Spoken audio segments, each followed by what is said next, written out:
আসসালামু আলাইকুম। আমি কারাশোকো উত্তরা থেকে বলছি। এক সপ্তাহ আগে আমার দেশের বাড়ি বরিশালে যখন বেড়াতে গিয়েছিলাম, তখন আমার সাথে ঘটে যাওয়া একটা ঘটনা আপনাদের সাথে শেয়ার করছি। সেদিন সকাল থেকে খুব বৃষ্টি পড়েছিল, চারিদিকে নির্জন একটা পরিবেশ বিরাজ করছিল সারাদিন। বিকেলবেলা আমি ঘুমিয়েছিলাম। যখন ঘুম থেকে উঠি, মোবাইলে টাইম দেখলাম, সম্ভবত রাত 8টা কিংবা 8:30 বাজে। আর গ্রামগঞ্জে 8টা মানে অনেক রাত।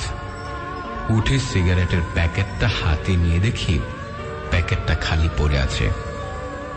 মোবাইলটা হাতে নিয়ে আমার বাড়ির পাশের এক ভাইকে ফোন দিতে চেয়েছিলাম সিগারেটের জন্য। দেখলাম মোবাইলের ব্যালেন্সও শেষ হয়ে গেছে। কিছুই করার নেই, এখন আমাকে বাজারে যেতেই হবে। আমাদের বাড়ি থেকে বাজার ছিল প্রায় 1.5 কিলোমিটার। টর্চ লাইটের চার্জবিহীন লাইটটা কোনোভাবে টিপিয়ে জ্বলছে, সেটা নিয়ে রওনা হলাম। বলে রাখা ভালো, বাজারে যেতে বিশাল একটা মোড় ক্রস করতে হতো।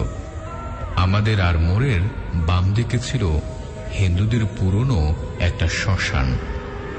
যদিও এসব কথা মনে সায় না দিয়ে একটা সময় বাজারে পৌঁছে গেলাম এবং প্রয়োজনে বাজারে আসা তার সব নিয়ে আবার বাড়ির দিকে রওনা দিলাম। আমি যখন মোড়টা পেরিয়ে একটু সামনে গেলাম, হঠাৎ করেই কোনো একটা কারণ ছাড়াই আমি মাটিতে পড়ে গেলাম। তখন মনে হয়েছিল বড়সড় কিছু একটার সাথে আমি ধাক্কা খেয়েছি। কোমরে খুব ব্যথা পেয়েছিলাম, যার কারণে উঠে দাঁড়াতে পারছিলাম না। তারপর আমি যা দেখলাম সেটা আমার লাইফে কখনো ভুলতে পারবো না। একটা কালো ছায়া মূর্তি বসানো অবস্থায় আমার চারিদিকে ঘুরছে।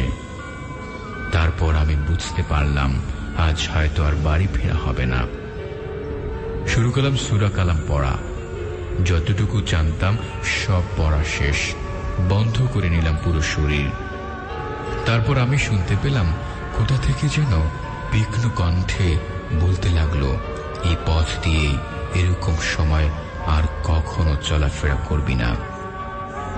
যদি না মানিস তবে ধ্বংস হয়ে যাবি। এরপর নিমেষেই কালো ছায়া মূর্তিটা ভ্যানিশ হয়ে গেল।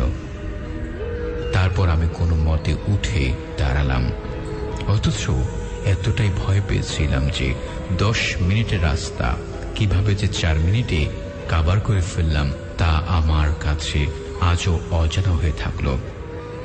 তারপর বাড়ি গিয়ে মাকে সব ঘটনা খুলে বললাম। মা আমাকে গরম পানি দিয়ে গোসল করিয়ে দেয়, যাতে খারাপ কিছু ভর না করতে পারে। ভাইয়ারা, এই ছিল আমার ঘটনা। ভালো লাগলে পড়ে শোনাবেন। আল্লাহ হাফেজ।